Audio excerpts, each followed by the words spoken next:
Hello and welcome to Thinking Competition, the podcast by SEAS Associados, focusing on competition, business trends and economic regulation. This is a free zone for critical thinking on the markets of today and tomorrow. We want to challenge commonplace ideas and try to connect the dots in a rapidly changing world. We want to keep on asking why. Join us on this journey.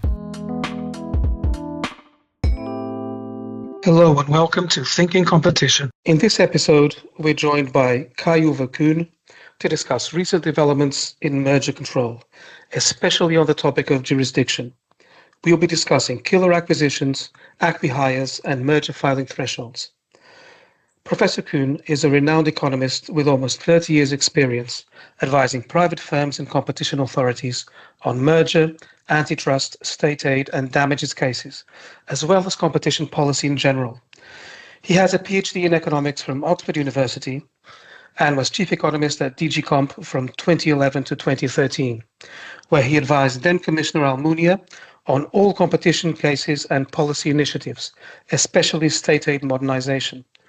He is currently Managing Director at the global consultancy Berkeley Research Group, BRG. Kai-Uwe, it was a pleasure to meet you personally a few weeks back in Cascais, and it's wonderful to have you on board for our initial competition podcast. I've tried to give a bird's eye view of your experience, but perhaps we could kick off by asking what's been keeping you busy lately. And you have been quite busy, I know. Yes, well, I think everything across kind of all of the instruments. There's been a lot, not just in antitrust, but also we've been working on DMA issues. Interestingly enough, a lot of state aid these days because kind of industrial policy concerns are becoming bigger. So the projects that are coming up are becoming a lot bigger, for example, on the CHIPS Act and so on and so forth. Many damages cases these days, and probably things that are going to expand because consumer protection issues are going to come in through class action problems where kind of the economic toolkit can also help. And so it's been broadening rather than narrowing in terms of the overall. Mergers is, of course, always kind of on the agenda as well. But it's a real mix of kind of everything you can think about in competition and around it. Yes, that sounds like you've been not only busy but enjoying yourself with lots of interesting topics. Absolutely, This dovetails quite nicely with our session today. Our topic today is merger control, and specifically merger control gone wild with a question mark to make sure this is a debate and not a witch hunt. My feeling is that merger control in the EU and the US over the last 3 or 4 years has been expanding and becoming quite unpredictable. A perceived very strong concern with killer acquisitions has created a kind of policy panic or obsession almost with avoiding under-enforcement and false negatives, resulting at times in a bit of a jurisdictional swamp. Also, we see competition authorities embracing new theories of harm that give them stronger leverage over merging parties. At the same time as all this is going on, with developments like the Draghi report, there's a renewed drive for allowing greater consolidation in Europe. Scaling up is being seen once again as a kind of a magic carpet to productivity gains, competitiveness, and more investments. The intersection of these trends, I feel, raises the risks and the costs of M&A activity and creates enormous uncertainty for companies and investors.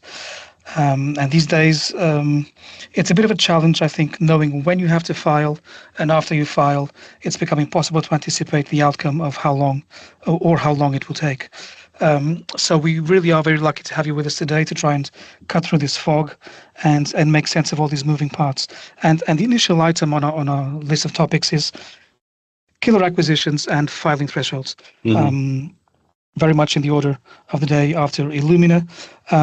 For those of us involved in merger control for some time, the advantage of turnover thresholds is they're simple and predictable. In 9 out of 10 cases, they provide merging companies with a bright line and easy test to apply. But larger mergers by size of turnover are no longer the ones seen as most likely to raise competition concerns, apparently. And increasingly, the takeover of startups by big tech players is seen as a way of removing future competitors from the markets at a very early stage of their developments. My initial question would be, do you feel it's possible to design a workable definition of killer acquisition, something that can be easily applied and implemented by enforcers and also made known to investors and merging companies? And do you feel that the concept of killer acquisition is more or less doomed to be a sector-specific concept? I mean, something which makes sense in markets and sectors with intensive innovation, like pharma and biotech and digital markets?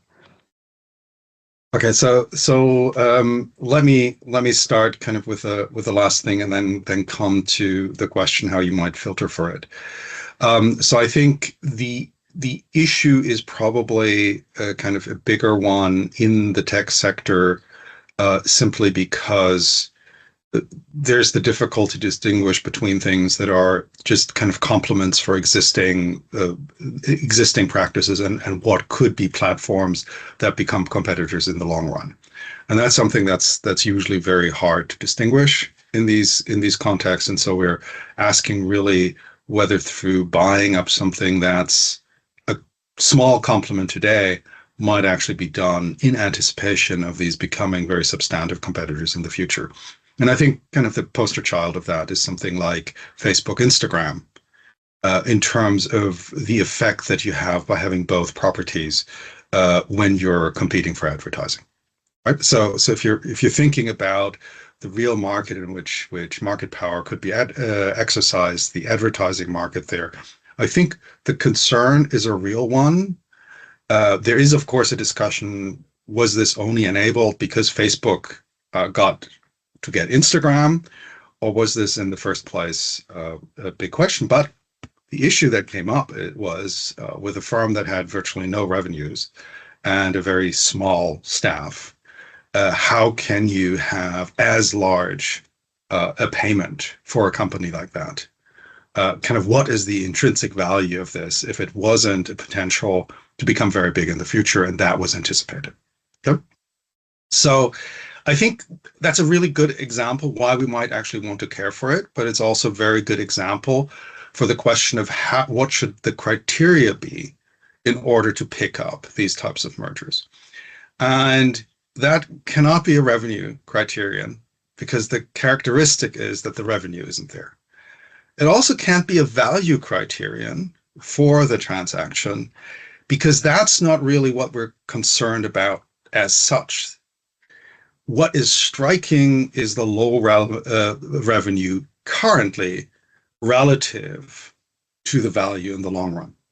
Okay, so, but for that, we do have a criterion. It's called a multiple, right? So, and we're looking really at all of the things that have been in public domain causing concerns have been companies with very high multiples. Okay. So the rational thing then would be to develop a test on that basis. What are candidates for killer acquisitions, and use them like the thresholds that we have today on turnovers. And that's actually possible. I did a couple of years ago some research on this by kind of looking at publicly available data sets from the usual sources in them that have data on revenues, on turnovers, kind of what multiples were in situations where they were being bought up kind of over time. And then you can kind of plot this, kind of what the multiples are. And you first get confused, and then you realize if you kind of plot multiples and revenues, that there's something very intuitive, namely, if you have high revenue, it's much harder to get the same multiple, right? If you're a company that's earning $1 million and getting a multiple of 20 and getting 20 million, well, that might be a consulting company that grows pretty nicely, right? If you're earning $1 billion and are trying to go to 20 billion, that's going to be a lot harder. Yes. And so what you see in the data is there's a very clear structure that kind of firms with higher revenues are going to have lower multiples in transactions that you find them in. But then if you're looking at this, you have kind of, given the revenue start out with, kind of a very nice distribution.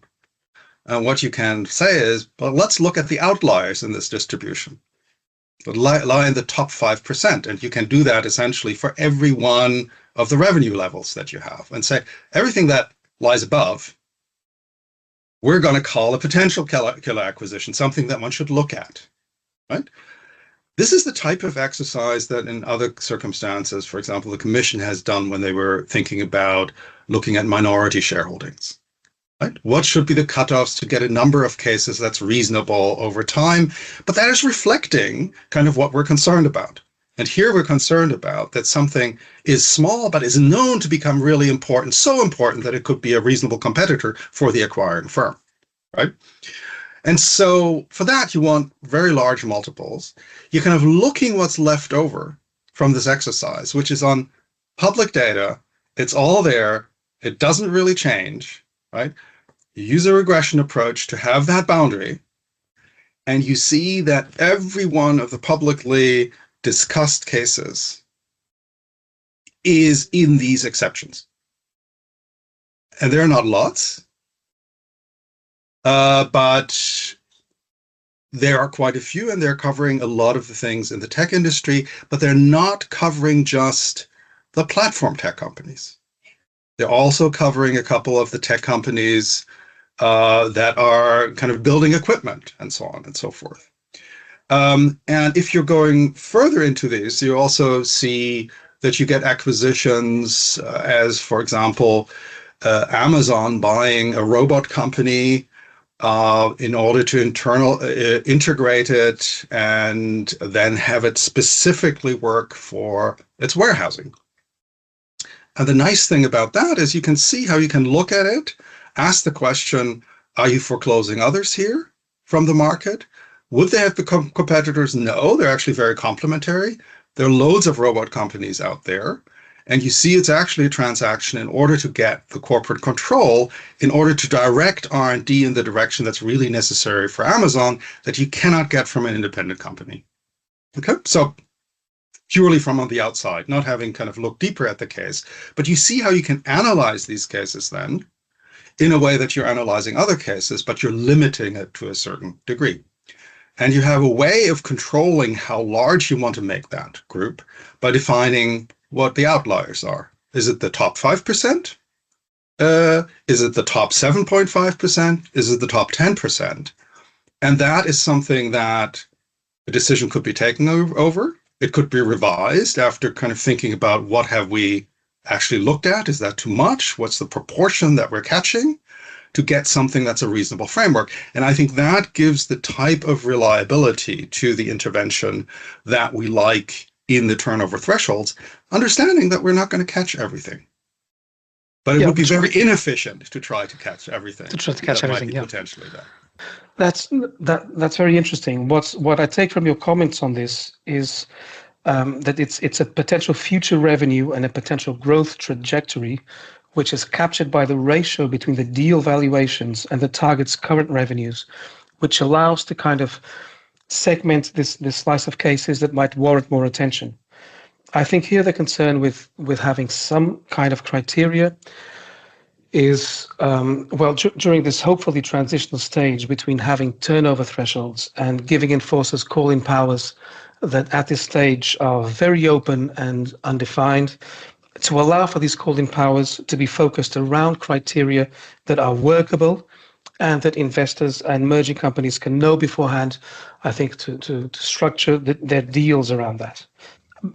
Also, one other novel topic, which is becoming a bit of a new jurisdictional issue, is the way that new types of mergers or novel kinds of partnerships or deal structures are potentially being seen as also being able to constitute a merger and